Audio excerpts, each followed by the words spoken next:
Late in the summer of 1977, an historic mission of exploration was launched.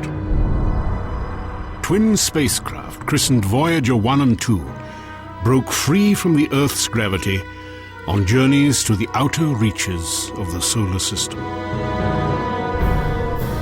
Their primary destinations were the four giant outer planets: Jupiter, Saturn, Uranus, and Neptune. For 13 years, the Voyagers probed these mysterious worlds at close range, while collecting data and transmitting stunning images back to Earth.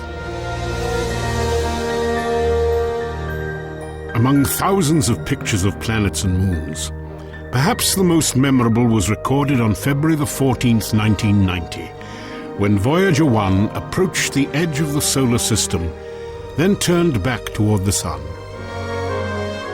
With its wide and narrow-angle cameras, the spacecraft captured unprecedented views of our home star and 6 of its orbiting planets. One of them appeared as a small pale dot, engulfed by a ray of sunlight. It was the Earth, from nearly 4 billion miles away. While the world gazed intently at this pinpoint of light, timeless questions about its meaning, purpose, and significance suddenly took on new relevance. And once again, as in ages past, we paused to consider our planet's role within the grand scheme of the universe.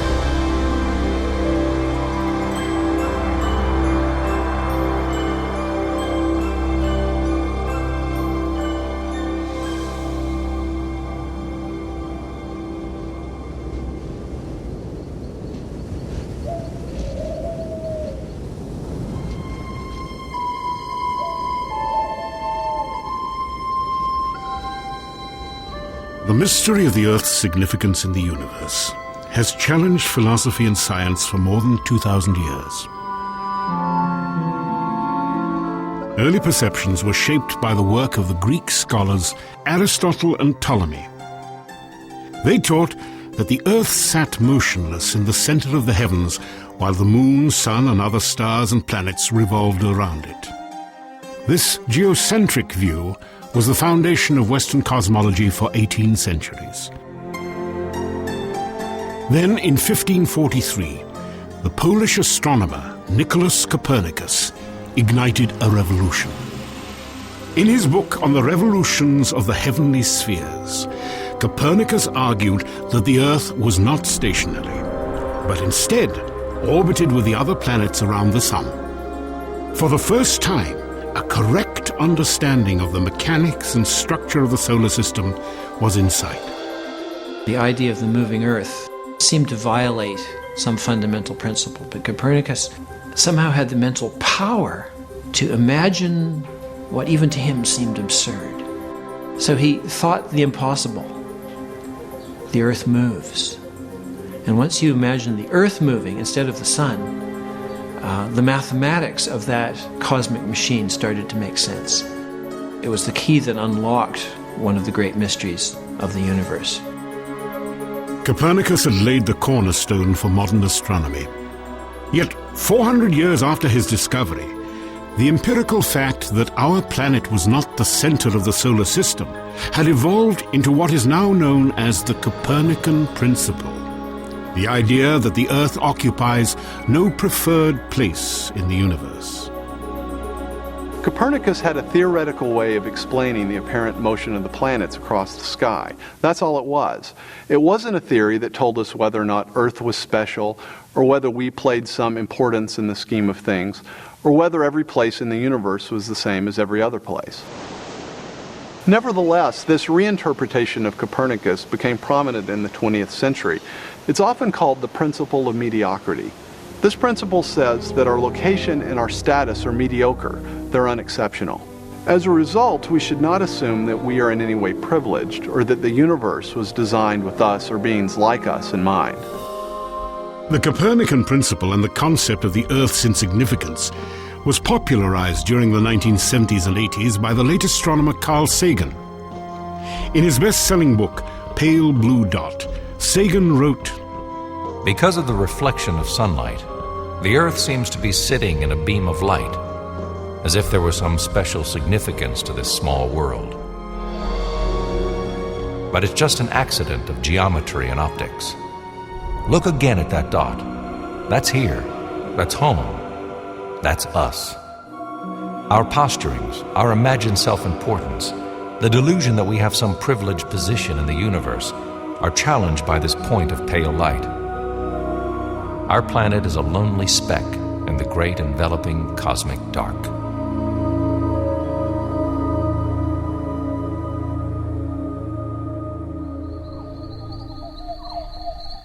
One reason for the widespread acceptance of the Copernican principle can be traced to a discovery made on this mountaintop overlooking Los Angeles. Between 1921 and 1926, the astronomer Edwin Hubble used this telescope to make some of the most important discoveries in the history of science. Through the window of the Mount Wilson Observatory, Hubble unveiled the true magnitude of the universe. At the time that Hubble was doing his work, many astronomers believed that the galaxy, our galaxy, marked the edge of the universe, and there was nothing beyond it. Edwin Hubble altered this perception of the universe when he used the most powerful telescope of his day to photograph indistinct objects in space.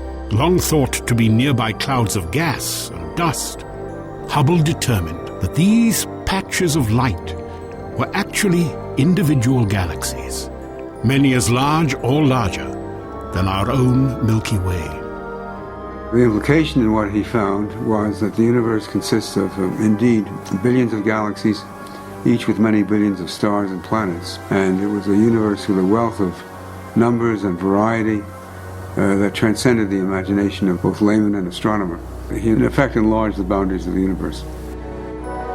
Edwin Hubble revealed that the Milky Way galaxy, encompassing more than 100 billion stars, including our Sun, was a mere pinpoint of light in the universe. When Hubble found that there were many galaxies, we saw that our galaxy was nothing distinguished at all, just one ordinary galaxy among billions. And that's the ultimate extension of the Copernican principle. More than 80 years have passed since Edwin Hubble's discovery. Yet today its profound implications still evoke a fundamental question. Does contemporary scientific knowledge actually confirm the Copernican principle's primary claim, that the Earth and the life it sustains exist without purpose or significance in the universe?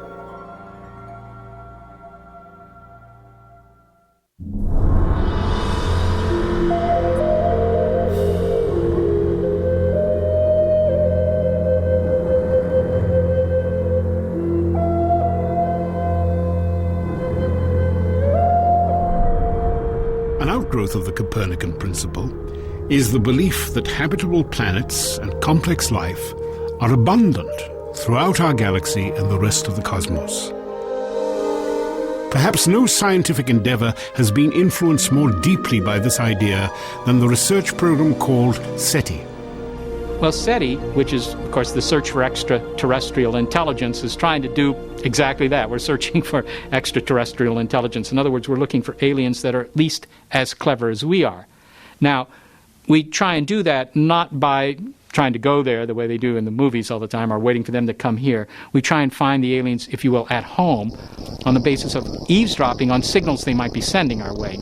So we use large telescopes pointed at other star systems to try and find these telltale signs that there's some cosmic company out there. Since 1960, SETI researchers have utilized radio telescopes throughout the world to monitor transmissions from distant regions of the Milky Way. While no definitive signs of intelligent life have ever been detected, these investigations have triggered much speculation about the possibility of extraterrestrial civilizations. Estimates vary all over the place. Carl Sagan thought there might be millions of civilizations that are kind of contemporaries of ours. I can imagine that within the Milky Way galaxy, the number of contemporary intelligent civilizations, I think, is probably in the thousands, maybe hundreds of thousands. But the bottom line, actually, when people ask, well, why do you think that they're out there, is that the universe is extraordinarily rich, extraordinarily vast. The number of stars that we can see, it's on the order of 10,000 billion star systems. So unless there's something very, very special, miraculous, if you will, about our solar system, about our planet Earth, unless there's something extraordinarily unusual about it, then what happened here must have happened many times in the history of the universe. The assumption that habitable planets and extraterrestrial life are abundant has inspired not only the SETI program, but also the new science of astrobiology and the search for biological evidence of living organisms, past and present. Since 1995, this search has extended beyond our solar system, as astrobiologists have identified more than 100 planets orbiting nearby stars. Each of them is a gas giant, much like Jupiter. While few scientists believe that these alien worlds can sustain even simple life, their discoveries represent important steps toward answering a question that will shape astronomy in the 21st century. Are habitable planets rare or common in the universe? I'm an astrobiologist, and the area that I've done the most work in lately is the field of extrasolar planets. What motivates me is just to examine the conditions necessary for life and look elsewhere in the universe and see if those conditions are met anywhere else. And the answer could be yes, and the answer could be no, and either answer is interesting. Guillermo Gonzalez works as a research scientist in NASA's astrobiology program. His interest in this field is tied to his early fascination with the prospect of life beyond the Earth. I grew up in the 1960s, and like most other people of my generation, I was really amazed by the Apollo lunar landings, and that really inspired me and had something to do with my getting interested in astronomy. In my early years, I came to believe very strongly that there must be other civilizations out there and that the galaxy was teeming with life. And so I was a strong supporter of the search for extraterrestrial intelligence. My belief wasn't based on any real hardcore scientific arguments. It was just the impression that I had that the galaxy was such a big place. And I didn't give the other side of the equation much thought. In other words, there's two sides of the equation. There's the number of stars, the number of trials, if you will. But the other side is the factors. It takes a lot of factors to have a habitable planet in a planetary system. For Gonzalez and other astrobiologists, these factors, required for the Earth's habitability, became the focus of extensive research. We've demonstrated in dozens of different ways the laws of physics and chemistry that pertain in a laboratory anywhere on Earth apply anywhere in the solar system, apply anywhere in the galaxy, and in many cases out to the most distant galaxies that we can see. There are indeed unchanging physical laws in the universe that apply to the entirety of the universe, that they're not localized to one place. This consistency in the laws of physics and chemistry has led many researchers to conclude that the factors necessary for complex life on Earth are also the best parameters in the search for habitable planets elsewhere in the universe. Most serious discussions about these factors begin with the same prerequisite: liquid water. All the searches that are being done for life elsewhere, their starting position is a terrestrial class planet with water. It is now widely recognized that the chemical properties of water are exquisitely suited for carbon-based life. These properties include water's ability to dissolve and transport the chemical nutrients vital to all living organisms, and its unmatched capacity to absorb heat from the sun, a process critical for regulating the Earth's surface temperature.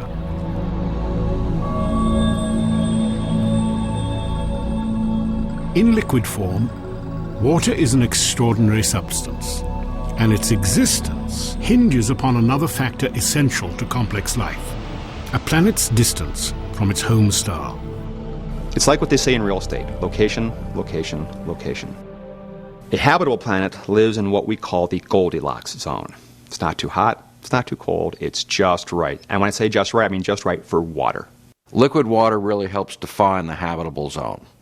If it's too hot, again, the water just boils away. You just can't get condensed water. It's too cold, as in Mars today, it freezes out. Within our solar system, the habitable zone is relatively narrow, beginning well outside the orbit of Venus and ending short of the orbit of Mars. If the Earth were just 5% closer to the Sun, it would be subject to the same fate as Venus: a runaway greenhouse effect with temperatures rising to nearly 900 degrees Fahrenheit. Conversely, if the Earth were 20% farther from its home star, carbon dioxide clouds would form in its upper atmosphere, initiating the cycle of ice and cold that has sterilized Mars. The presence of liquid water is a necessary condition for life, but it's not a sufficient condition.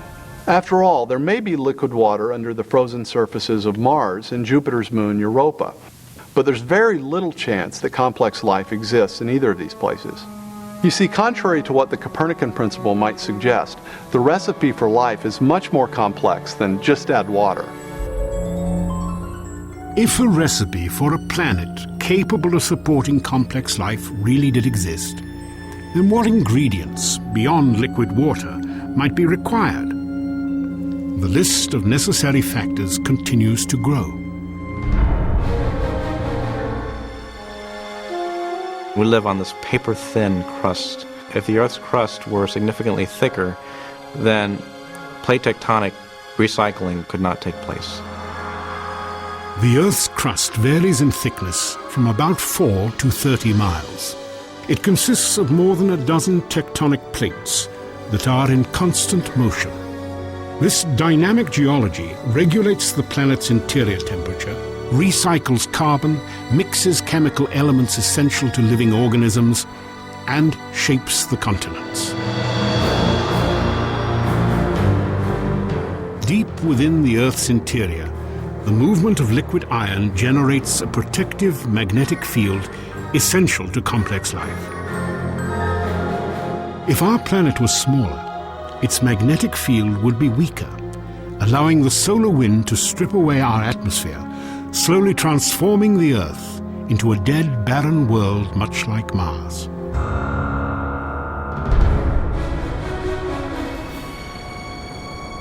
We need an oxygen atmosphere, and the oxygen-nitrogen atmosphere that the Earth has is necessary for complex life. As seen from space, the Earth's atmosphere glows as a thin blue ribbon of light. Measuring less than 1% of the planet's diameter, it is composed of a mixture of nitrogen, oxygen, and carbon dioxide. As a result, our atmosphere ensures a temperate climate, protection from the sun's radiation, and the correct combination of gases necessary for liquid water and complex life. For a size of planet like Earth, our moon is big. The current thinking is that if our moon didn't exist, neither would we. 1/4 the size of the Earth, the moon's powerful gravitational pull stabilizes the angle of its axis at a nearly constant 23.5 degrees. This ensures relatively temperate seasonal changes, and the only climate in the solar system mild enough to sustain complex living organisms. If we find life out there, especially complex, or even intelligent life, it will be around a star similar to our own. We orbit what is known as a spectral type G2 dwarf main sequence star. It is well suited for our needs. If the Sun were less massive, like 90% of the stars in the galaxy, the habitable zone would be smaller. To remain within its boundaries, the Earth would have to be positioned closer to its star. Here, increased gravity would lock our planet's rotation into synchronization with its orbit. While one side of the Earth continually faced the Sun and increased radiation from solar flares, the dark side of the planet would lay shrouded in perpetual cold and ice. It is unlikely complex life could tolerate these drastic extremes in temperature. A lot of things went right on Earth to have yielded complex life, absolutely. The number of factors that have been postulated has grown. Currently, the typical number you would see is, in a typical list, would have something like 20. We find that we need to be at the right location in the galaxy, that we're inside the circumstellar habitable zone of a star, that we're in a planetary system with giant planets that can shield the inner planets from too many comet impacts, that we're orbiting the right kind of star that's not too cool or not too hot, that we're on a planet that has a moon that can stabilize the tilt of its axis, that we're on a planet that's a terrestrial planet, a planet that has a crust that's just thick enough that it can maintain plate tectonic activity, but it has enough heat in its interior that it's still circulating its liquid iron core so it can generate a magnetic field, that it has an atmosphere that has enough oxygen to allow for complex organisms to survive, that it has enough water and enough continents to allow for the diversity of life or an active biosphere that you need to support complex creatures such as ourselves. All these factors have to be met at one place and time in the galaxy if you're going to have a planet as habitable as the Earth, which you need for complex and even technological life. In an attempt to estimate the probability of attaining this combination of factors simultaneously, some researchers have developed equations assigning a conservative 1 in 10 value to each factor deemed necessary for advanced life. If every element has to be there at the same time, you have to multiply the probabilities. And that's what makes the probability at the end so small. You've got 10% of this and 10% of that, and these things rapidly multiply to exceedingly small numbers. The numbers on the order of 10 to minus 15, which is 1/1000th of 1 trillionth. And it's a number like that that you have to compare to the 100 billion stars that are in the galaxy. 100 billion is a very large number, but 1,000th of a trillionth is much, much smaller. On their face value, these probabilities are speaking. What they're telling us is this can't happen, or this is very unlikely to happen in the galaxy. And that's where the evidence is pushing us. There are many probabilistic resources in the galaxy, but on the other side of the coin are all these factors that you need. You have to get just right in order to have just one habitable planet like the Earth. And that leads me to conclude that yes, we're rare in the galaxy. While a growing body of scientific evidence may support this hypothesis, does the possibility that our planet is rare within the galaxy imply anything about its significance? Recently, astronomer Donald Brownlee considered this question in the best-selling book Rare Earth: Why Complex Life is Uncommon in the Universe.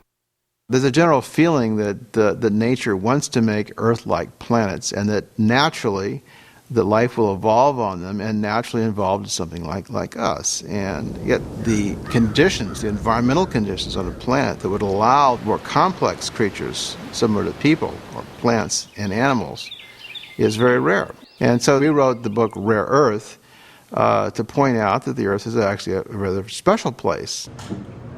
Brownlee contends that while relatively simple microbial life may thrive on planets throughout the universe, planets capable of sustaining complex life are exceedingly uncommon. Well, the entire universe is highly hostile to life. If you compare all the known places in the universe, none of them compare to Earth. We live in a very special environment that provides what we need, provides air, provides food, stable conditions, so that the Earth is almost like a giant organism where its systems are interacting in a way that allows animals to survive. But the real question is, why did this happen? It was just a matter of luck or not. If you look at thousands of planets, only a small fraction of them, very small fraction, will be truly Earth-like. So if we are very rare, we did win the cosmic lottery. So we're a lucky planet. We're just in a very fortunate place.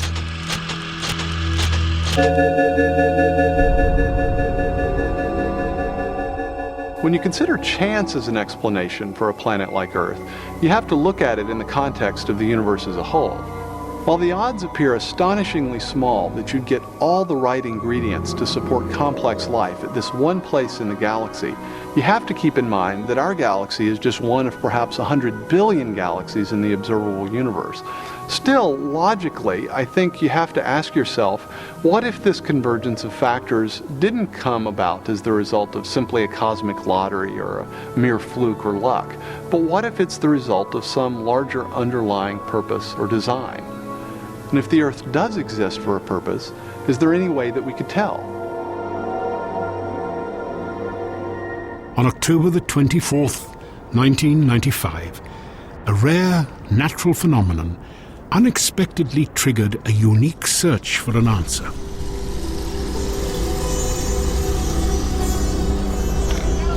Oh, look at this guy! It started with an experience I had in 1995. I went to observe a total eclipse of the sun in India. It was my first and still only total eclipse of the sun. It was a spectacular event.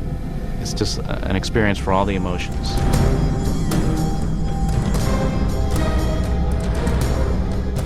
Either astronomers who can understand the whole phenomenon, can predict it to within a second of time anywhere on the Earth, or a local native are equally in awe and reacting in the same way to this incredible phenomenon.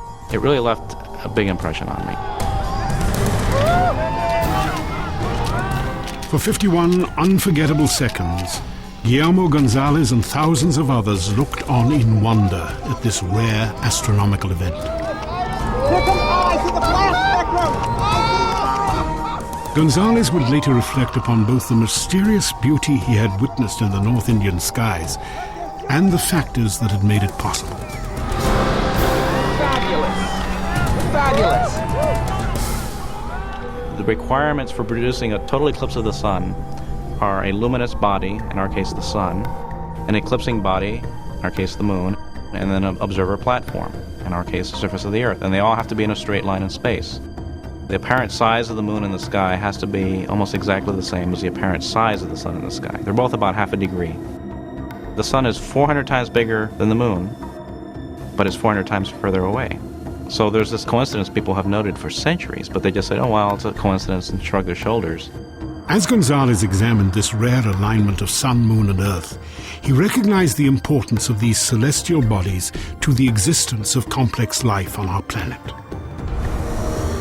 The gravitational pull exerted by our moon, for example, is strong enough to regulate the Earth's climate by stabilizing its tilt and helping to circulate the warm and cold waters of its oceans, while our planet's distance from the sun permits both liquid water and an oxygen-rich atmosphere. You have to have the right distance of the observer's home planet from its host star, and you have to have a large moon, and so there's this very strong overlap between the requirements for producing eclipses and the requirements for habitability, for having a planet that can support life. In 1999, Gonzalez described this relationship between our survival and our ability to observe solar eclipses in the journal Astronomy and Geophysics. His ideas intrigued philosopher Jay Richards. I've been focusing my research in cosmology, and in particular on applying probability theory to the fine-tuning of the laws of physics. I had a strong sense that this evidence pointed toward some sort of wider purpose to the universe. Then I read Gonzalez's work, and I had the same feeling that he did, that perfect solar eclipses were sort of the tip of the iceberg, the first instance of an entire class of evidence that provides a way for judging if the universe is the result of a fluke or some impersonal process or the result of purpose or design. In the summer of 1999, Gonzalez and Richards initiated a program of joint research. They began their study by considering a characteristic of solar eclipses little known outside the scientific community.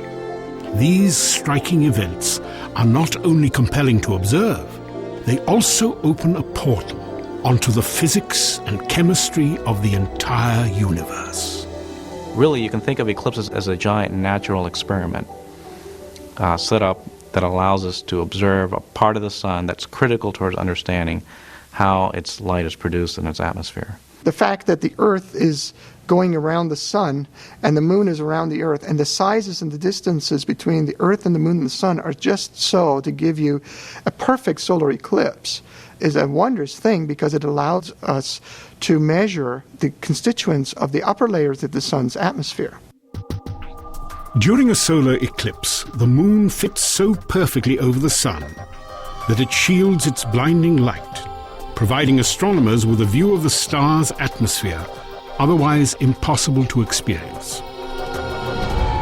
At the moment of totality, the pinkish arc of the chromosphere, the atmosphere's innermost layer, becomes visible, and with it a rainbow-like band called the flash spectrum appears when the sun is viewed through a prism.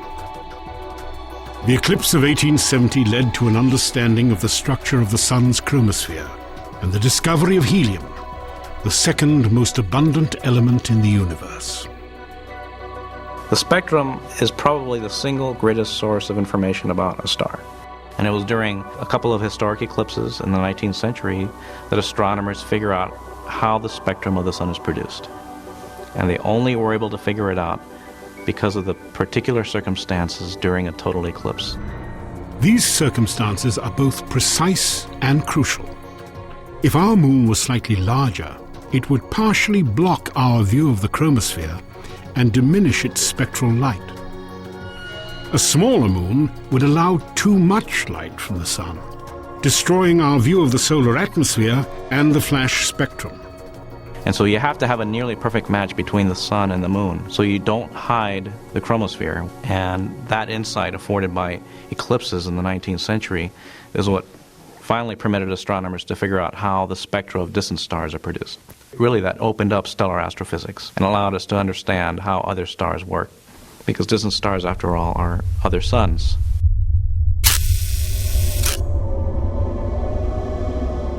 The relationship between eclipses and scientific discovery was also revealed in the spring of 1919. On May the 29th, research teams headed by British astronomer Arthur Eddington photographed the Sun and adjacent stars in the Hyades star cluster during the darkness of totality. Later analysis of the pictures verified that the Sun's gravity bent light from distant stars traveling toward the Earth at the angle Albert Einstein had predicted. Einstein's theory of relativity, an idea that revolutionized our understanding of the universe, had been confirmed during a total solar eclipse. And that experiment was only possible because the stars become visible during a total eclipse. They're very important in the history of science. And the best place in the entire solar system to view solar eclipses is from the surface of the Earth. I've actually calculated the circumstances for eclipses from all the other planets and all the other moons, about 65 of them, the major moons. And it's an amazing coincidence. The one place that has observers is the one place that has the best eclipses. Within the gossamer light of a solar eclipse, Gonzalez and Richards recognized a fascinating connection between the factors necessary for complex life and scientific observation. But was this merely an isolated fluke of nature, or a glimpse at a principle and a purpose fundamental to the universe as a whole? That was the million-dollar question that we continually had before us. What if those things that make a planet habitable also make that planet the best place for making scientific discoveries? That is, what if those rare locations in the universe that are compatible with observers like ourselves are also the best places overall for making observations? For 3 years, Richards and Gonzalez meticulously tested their idea against evidence gathered from a wide range of scientific disciplines. In the 2004 book, The Privileged Planet, they published their hypothesis. The same narrow circumstances that allow us to exist also provide us with the best overall setting for making scientific discoveries. In the book, we detail more than a dozen examples of this correlation between life and discovery. And these aren't quirky, marginal examples. Each treats a condition critical to its respective scientific field. Some deal with remote things, like the nature of galaxies.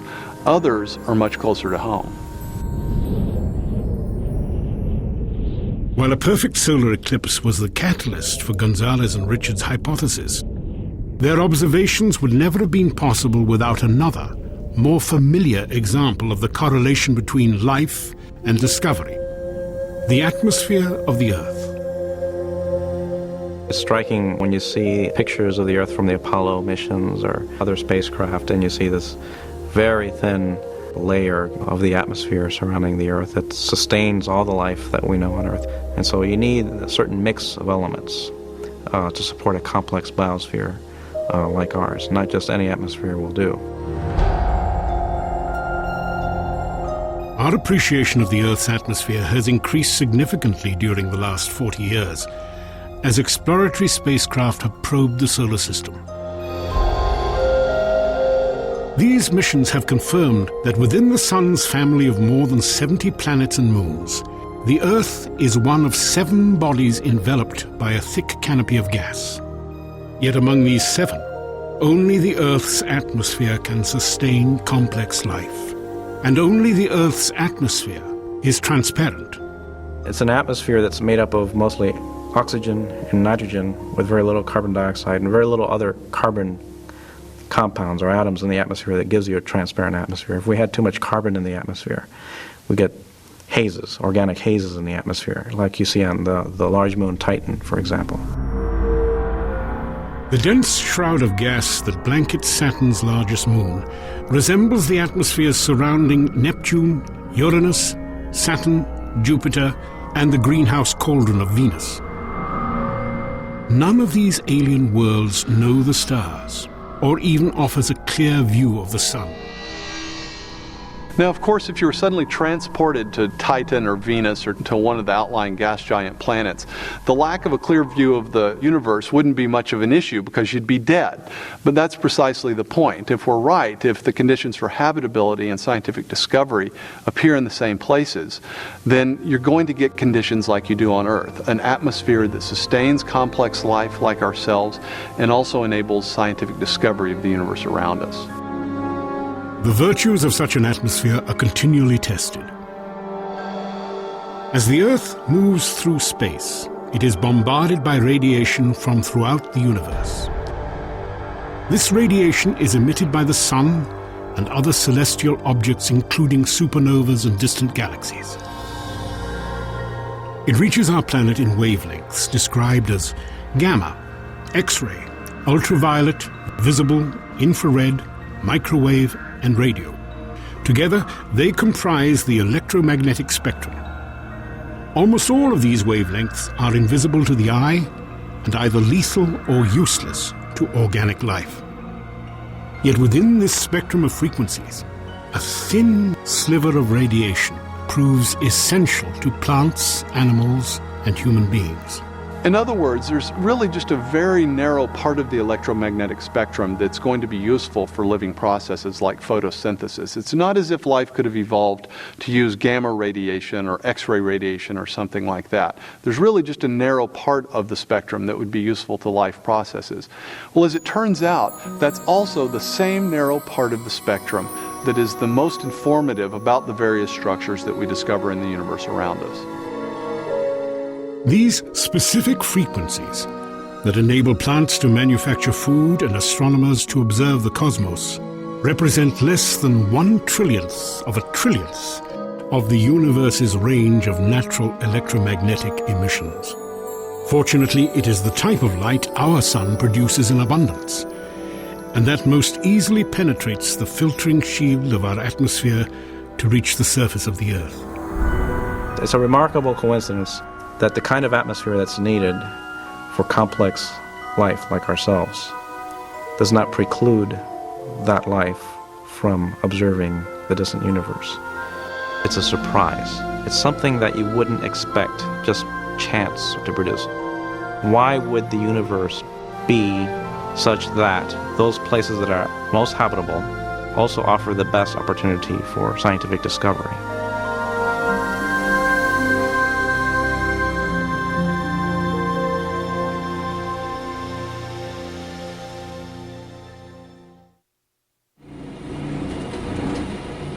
In 1997, Guillermo Gonzalez began a study of the Earth's specific location within the Milky Way galaxy. It would eventually lead him to more evidence of a correlation between life and discovery. Just as our location in the solar system is optimized for habitability, so is our location in the galaxy. We inhabit a spiral galaxy, which means it's highly flattened. It has a spherical bulge in the center, and it has spiral arms. And we live about halfway between the center of the galaxy and the edge. Working closely with astrobiologists Peter Ward and Donald Brownlee, Gonzalez compared our position in the Milky Way to other regions within an often hostile galaxy.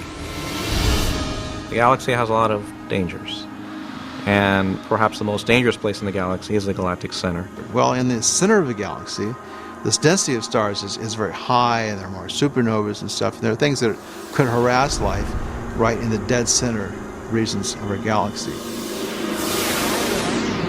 You also have the giant black hole at the very center of the galaxy.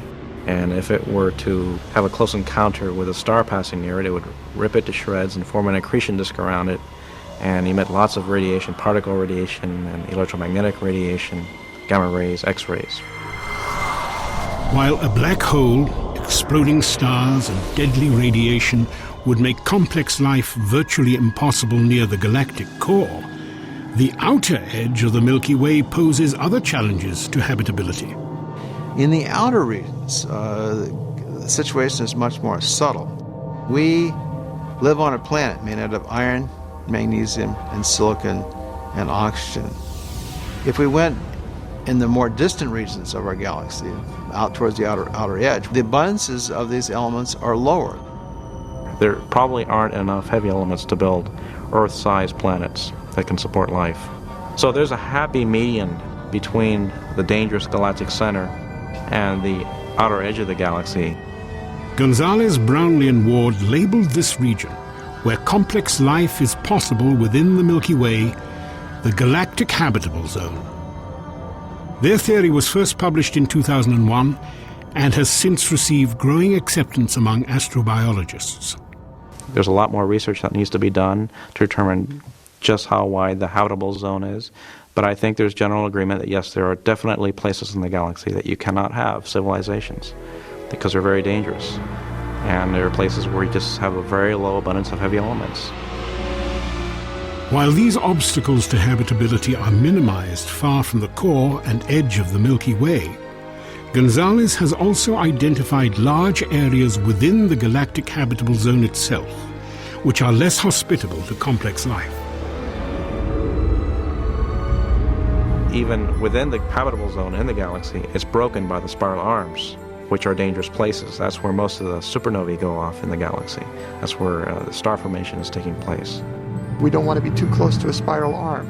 We want to be outside the spiral arm at about the right region of the galaxy.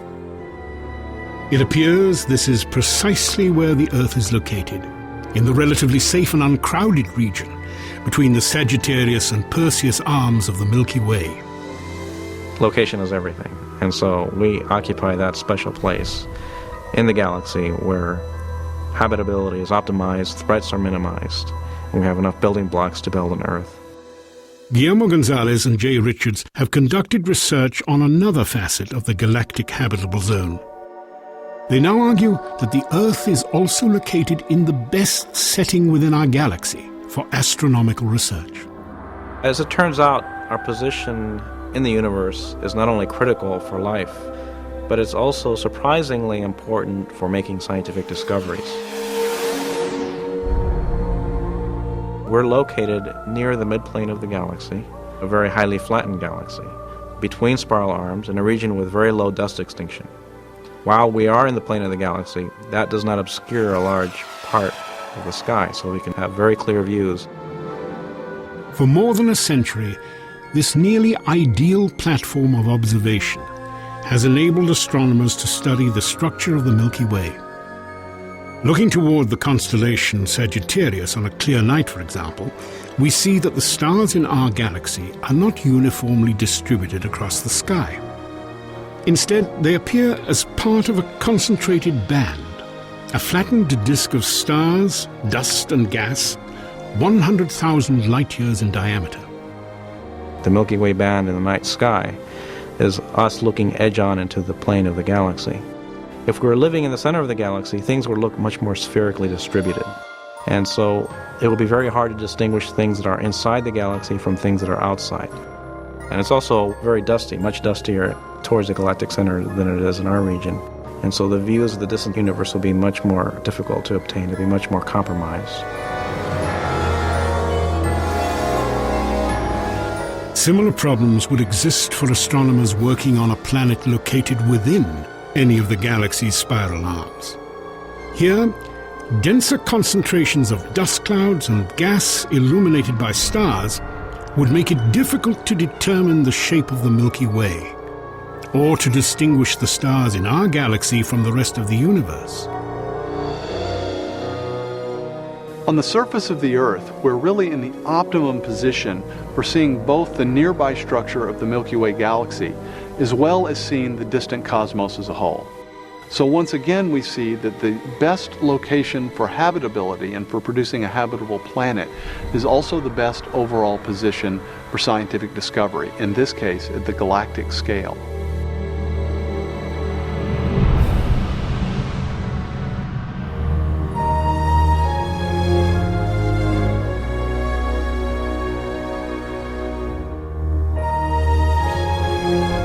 For centuries, the fact that we can discover things about the universe has really been something of a mystery. Why would beings like ourselves be able to discover a universe like this? Why is what we think about the universe, why would it correspond to the way things really are? Our ability to discern and understand the universe is a fundamental part of what makes the universe tick, so that we're linked into it. This isn't just a sort of an accident, a trivial little byproduct. It is something that is linked to the great cosmic scheme of things. Now, I've no idea how that linkage works, why it's there, or anything of that sort, but I'm very, very struck by the fact that we can understand the universe in such exquisite detail and at such a deep level. The spectacular progress of modern astronomy and physics is the product of a universe accessible to the human eye and mind. It is a universe governed by laws and forces that literally hold our planet Earth and the entire cosmos together, and are finely calibrated to allow for both complex life and scientific discovery. If you didn't have something like gravity that pulled matter together, you would never get planets, you wouldn't get stars, you wouldn't get any complex organisms. If you didn't have the strong nuclear force, there would be nothing to hold protons and neutrons together in the nucleus. And so you wouldn't have any atoms, so no chemistry. If you didn't have the electromagnetic force, you would have no bonding between chemicals. You would have no light. And the list goes on. So you need all these sorts of fundamental principles have to be in place in order for life to occur. Wipe out one of those principles, wipe out one of those laws, no life. During the past 40 years, scientists have determined the relative strengths of each of these primary laws and forces. These strengths are so critically balanced, they are often described as being finely tuned. If you're to take the basic fundamental constants of nature and you were to change these even slightly, or you were to pick their values at random, you would almost never get a universe that would be habitable in any sort of way. That is, you couldn't have galaxies, you couldn't have planets, you couldn't have complex biological organisms if these fundamental constants were even slightly different, slightly stronger, slightly weaker than they actually are in this universe. That's the idea of fine-tuning. To better appreciate this concept, imagine a machine able to control the strengths of each of the physical constants. If you changed, even slightly from its current setting, the strength of any one of these fundamental forces, such as gravity, the impact on complex life would be catastrophic. If you increased it by a little bit, no large-scale life forms could exist. Anything that was more than the size of a pea would be completely crushed. So you might be able to get life of a very, very primitive sort, such as bacteria, but you could never get conscious observers. Now, this is one of a long list of properties in underlying physics that seem to be prerequisites for a universe with life. For example, the strengths of the other forces are all important, the masses of the various subatomic particles. If all of these things were even a little bit different, then life, certainly life as we know it, could not exist. These forces and constants are another example of the correlation between life and discovery. For not only are they finely tuned for our existence, they can also be understood. It's remarkable how well the laws work. And not only that, it's remarkable how simple they are. And that also is related to the discoverability of the laws. Albert Einstein wrote, "I have deep faith that the principles of the universe will be both beautiful and simple."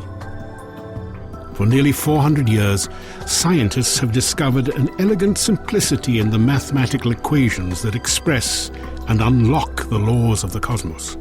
It's been said that many of the most important theories in theoretical physics can be written on a single sheet of paper. And this, I think, ought to be considered surprising, that such a simple formula or equation could have such far-reaching applications to a very complicated and very large universe.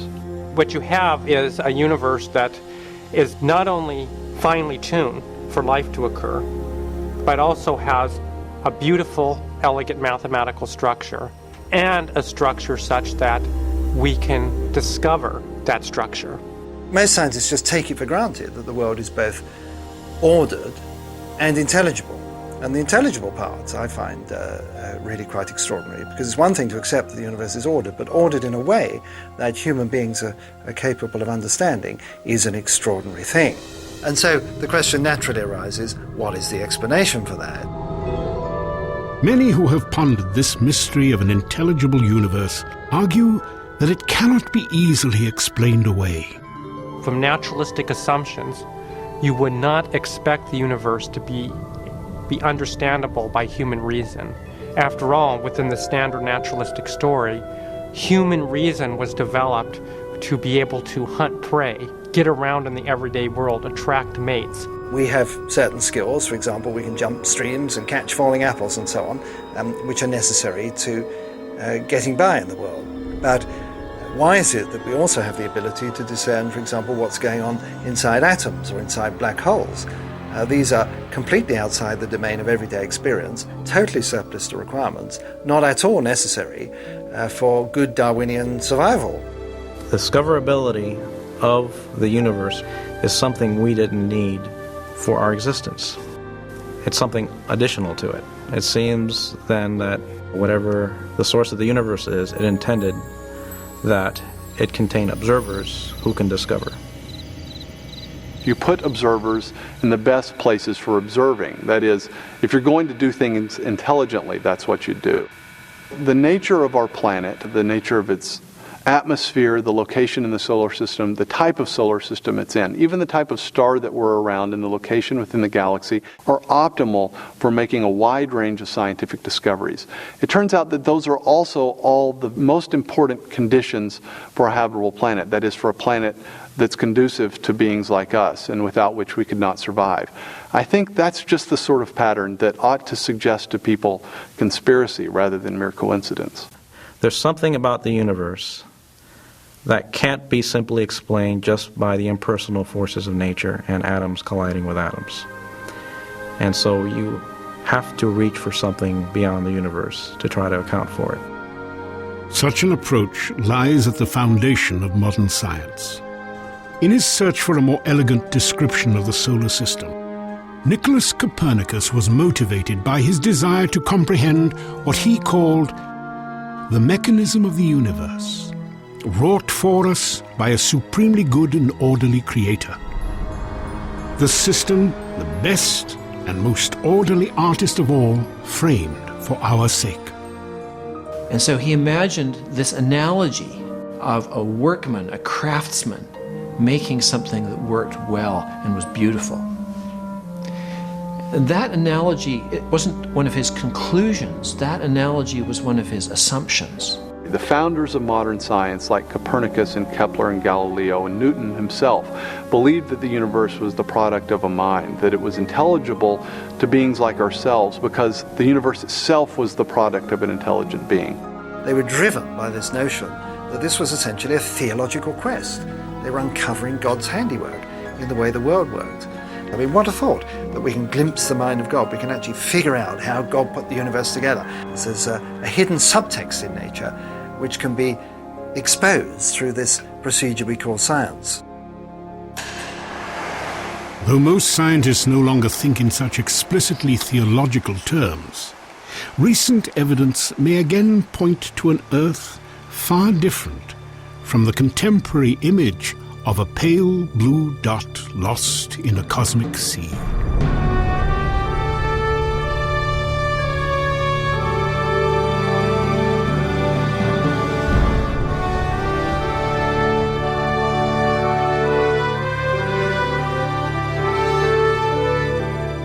We've often been told, especially in the 20th century, that the universe does not have us in mind. That is, that we exist in a very large universe and that the universe was not designed for beings like us.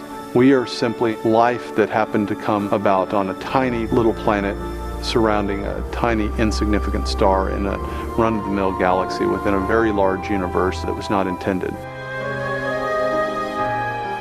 Our argument suggests something completely different. It suggests that the universe was intended, that the universe exists for a purpose, and that purpose isn't simply for beings like ourselves to exist, but for us to extend ourselves beyond our small and parochial home, to view the universe at large, to discover the universe, and in fact, perhaps, to consider whether that universe points beyond itself. As we gaze ever deeper into the universe, we are inevitably drawn back to timeless questions. What is the source of the cosmos? And what is our purpose within it? While answers will always be debated, valuable new insights are now at hand, emerging from a corner of the universe where complex life and scientific discovery have converged on an extraordinary planet called Earth.